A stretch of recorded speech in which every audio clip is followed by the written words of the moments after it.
I think we should cold open. Back together, forced by nature. Our point of view helps America keep their mind right. And the world. Yeah, and because you're old and had to stop prancing around the world. My gallivanting and prancing has nothing to do with this. But we're here. I looked at our last podcast and it was 2017. Really? Is where we signed off for America. Wow. 2017, a lot has changed. The level of race mixing on these commercials has gotten out of control. And it's so bad where, you know, our friend Josh Cheney, right? Boney Josh. Yes, I do. You sent me a text. Josh Cheney is in an interracial relationship selling insurance. That's where you know things are getting out of hand.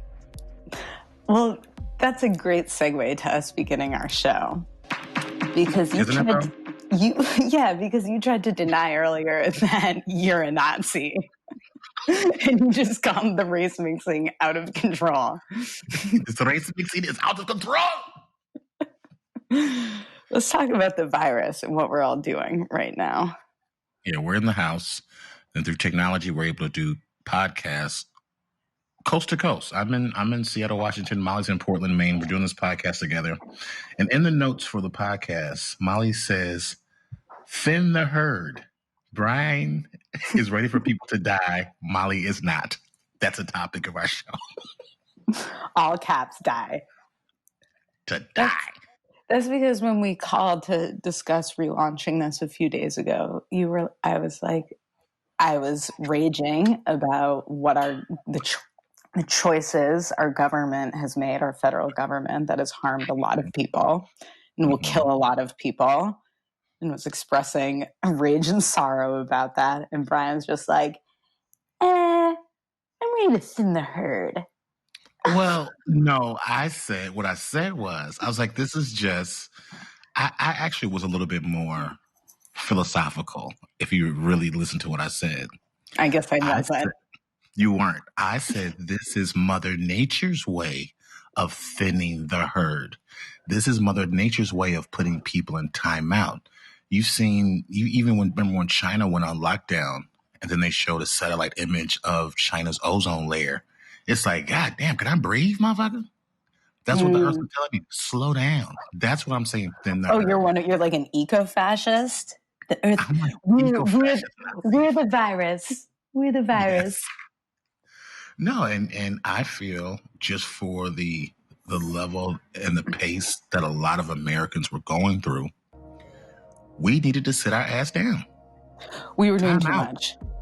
You're doing too much. People were doing too much. If you look at people's lives, and people say that all the time, people, even in China, where they make iPhones all the time, they even know, like, okay, we can't work a motherfucker that hard. Their work-life balance is even a little bit better than ours. So I said, yes, I did say thin the herd, but I said this is Mother Nature's way, not me in a Gestapo suit. Okay. All right. I'll withdraw that from the theme of the show. But what do you think about that? I mean, is it bad that I'm like disappointed that Boris Johnson didn't die from coronavirus? Well, let's be real. And I don't know. I just want to be honest about this. Is this a safe space for me to say that? Well, once it gets out, who knows? But but this is a safe place to say it. But if it broadcasts, let's be real. Let's be real. It's not him personally. Even if it's Boris Johnson's bizarro brother on the other side of the pond, if he gets it and passes away, do you think people will quietly be like, Donald Trump? Donald Trump? Well, he who shall be named. Here's the thing: I have cousins that live in York, England. Mm-hmm. They're American, and they said that that's what people have repeatedly said over there. Why not Donald Trump? Why not Donald Trump? Yeah, I mean, Boris Johnson, even though, I'm pretty aware of his situation, isn't as ridiculous as Donald Trump. He looks more ridiculous. He looks like a Benny Hill skit, if you're of age. Yeah. He looks borderline cartoonish version of Trump. So, but is he as much of an asshole? No. I mean, he's an asshole. It's just like, it's not personal. Just like one of these authoritarian loser, Bolsonaro. Like, it's so crazy. This is like the reason it's so bad is because of the global leadership right now. No. Then this is where the old man has to say, you can't blame Donald Trump for a virus. You can't blame Donald Trump. Yeah, but I can blame him for a response. There's like specific things that we're not going to review right here because that's not why you listen to this. But like, there's specific things you can blame him for. No, I'm saying, but you can't blame that individual. You can blame the system that he's in charge of. He trust me, he is so far removed from day to day that he's not going over spreadsheets. The only president who used to do stuff like that was Jimmy Carter. Jimmy Carter used to sit up, and this is pre-computers. He just sit up there and just read all night. So you can't. I'm saying, even though Donald Trump is the worst, you can't technically blame him for this virus or how many people are dying. I don't care. I don't care how. I am blaming him. You can say that I can't blame him, but I am. So keep going. I don't care. I don't care if he had the most ventilators. I don't care if he had the most hospital beds. It's not really his fault. So wait, how many people have died of the flu this year?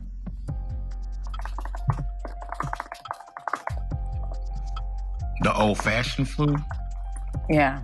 They say the preliminary estimate for the 1920 season is, it's a wide range. 24 to 63,000. But now there's going to be so many, like, what's that word? Like covalent? Is that the right word? Covalent ascension. Comorbidities. Comorbidities. There we go. Some comorbidities. Yeah. It's going to be bigger. Going to be a higher. Actually, the hospitalization rate has gone up along with the coronavirus. Okay, great. Now here's the juice. Here's the juice in the meat of today's conversation. These are going to be quick podcasts. You have other things to do. Yeah, podcasts are boring. What we try to do is tackle the tough stuff that people don't want to talk about. Yeah, go deep. Deep thinkers. Now, the question was put, if this is epidemic, pandemic, right? Mm-hmm. World crisis of the year 2020, in the late 80s, mid 80s, there was another little thing called AIDS. AIDS. Sorry, excuse me for laughing. Excuse my laughter. No, and this is funny. Now AIDS, you can almost make jokes. I mean, people make jokes about coronavirus, so it's about. Well, you couldn't make jokes about AIDS. Now you can make jokes about AIDS. Like I had a joke about, it was a Matthew McConaughey joke, and I was saying what a powerful white man he is, because that movie. What was that movie he was in? Dallas Buyers Club. Dallas Buyers Club. I was like, he was powerful in that. I don't even fuck with AIDS. That's how awesome he was in that movie. People thought that was funny. Yeah, a lot of people have died of AIDS. Now, the question is, if this was, how do we position this? If this was the AIDS of back then, mm-hmm. could you order gay men to stop having sex with each other? If AIDS happened today and gay men were dying because they were having sex with each other, could you go and order gay men not to have sex? This is the heart of the podcast. This is hard. Or hold on. Or there can't be more than 3 gays in one area. That would be ridiculous because it's not how AIDS is transmitted. You It's understand not what a I'm saying? respiratory disease. It's not a Okay. respiratory disease. Well, I mean, I think that actually they could have probably saved a lot of lives if there was really clear and honest public health information, right? That's what I'm trying to say. It's clearly, we know you get AIDS from having loosey-goosey gay sex. If you make a law, You can, but not anymore. Not anymore. Some of the fastest climbing rates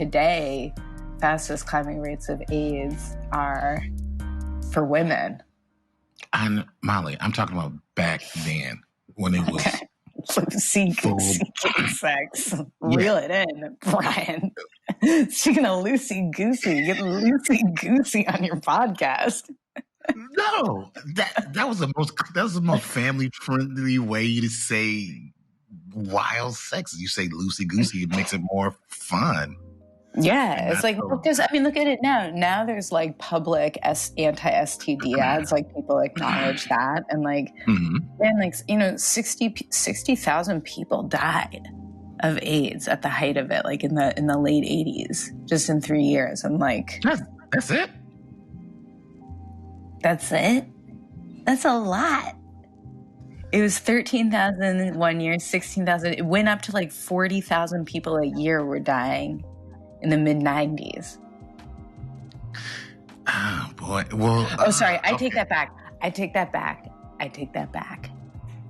Am I reading this chart wrong? Because that's a low number for 300 million people. Yeah. No, it was 60,000 at the height. Overall, close to 700,000 people have died of HIV/AIDS in the U.S. Now, what we know now, and this is before the magic pills and all that, and we'll get into a little story about that later, is if he came out and say, hey, because they did close bathhouses down. I saw the movie the band played on. They closed bathhouses. They closed places that those type of activities were prevalent. They closed those places down, and it still didn't work. So if you crack down, and technically it's anybody having sex. It's not, you know what I'm saying? Let's just be real. But the main group of people that were getting it were gay men. Yeah, which is why that's why in 2020. Yeah, I think in 2020, if there was a disease that's that targeted people, I wonder if the government would acknowledge it in 2020. A respiratory disease can affect everybody, and it just anyhow, yeah. No, I'm saying. I'm saying. You know what happens? What? No, I'm saying we know in 2020 if AIDS first came out, and then the scientists said, hey, there's this new disease and it's prevalent in the gay male community. You get it from having unprotected sex. Here are all the scientific facts. You should stop having sex for 4 months. 4 months. Let's just stop. Let's be real that we're going to be indoors for 4 months. Everybody, buckle up. Buckle up. It's going to be 4 months. And buckle up doesn't mean it's more real. We say buckle up. Buckle up. Yeah, that's a strategy in an outbreak, right? You isolate the patients. Yeah. Stop the spread, track people, but that's hard to do, and hard to do and keep everything confidential. So, tell me your story about what people get offended. What people get offended. Everybody's always offended. Tell me your story that you're going to tell. So we're going to save that for later. What is that? Oh, we're on the topic of AIDS. This was back in Chicago. I think before we had moved, I was in Chicago. I was at the Town Hall Pub, which is in Boys Town, the gay part of town in Chicago, right? All right there. Yeah. So I met Nikki's Diner next door, and every Sunday I would get hot roast. And I was in there, and every Sunday I would go in there. It was always this table of guests, I guess the Boys Town establishment. There was a couple of, biker looking gays, a bear or two, a Latino and a black and an Asian, just to multiculti it up. And they would come and have dinner at Nookie's. and I was waiting for my pot roast one day. And these guys all were older guys who had made it through the fire of the AIDS 80s. Yeah, which apparently wasn't that bad, according to you. Well, I didn't say that. And it was a group of much younger millennial gay guys, and they came in loud, having fun, over the top, young people stuff. And they leave out, and then I hear the older gay guys at the table kind of not throwing shade and tell me what this was after I finish. They were like, look at them. They could screw whoever they want to, not have any repercussions. They don't even know how bad it was. And I was like, Yeah, with that, they started talking about this. It was clearly like I really didn't get what the pill was or whatever. I leave. A month later, I see an ad for that prep stuff. Where it's not a cure, but it pretty much tones it down where you're not passing it. You can still do what you want to do and be all good. So I realized, like, oh shit, that's what those old dudes was talking about, is this prep stuff. The niggas was hating. Now, were they hating, jealous, or what was that, Molly? Tell me how I feel.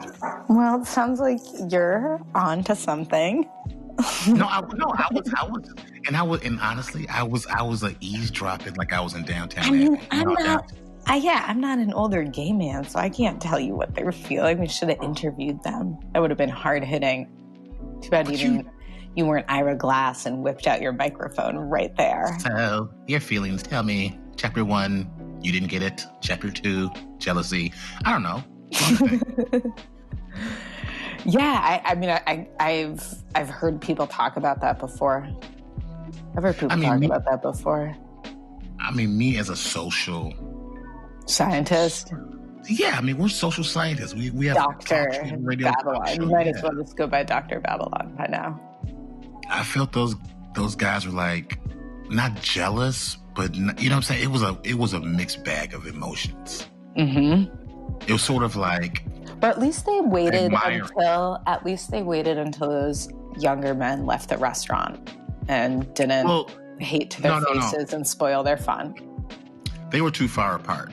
Yeah. Because I was like in between them, so the other guys weren't even paying attention to them. So, you know what I'm saying? I just saw this whole thing in my you would call those soapbox seats.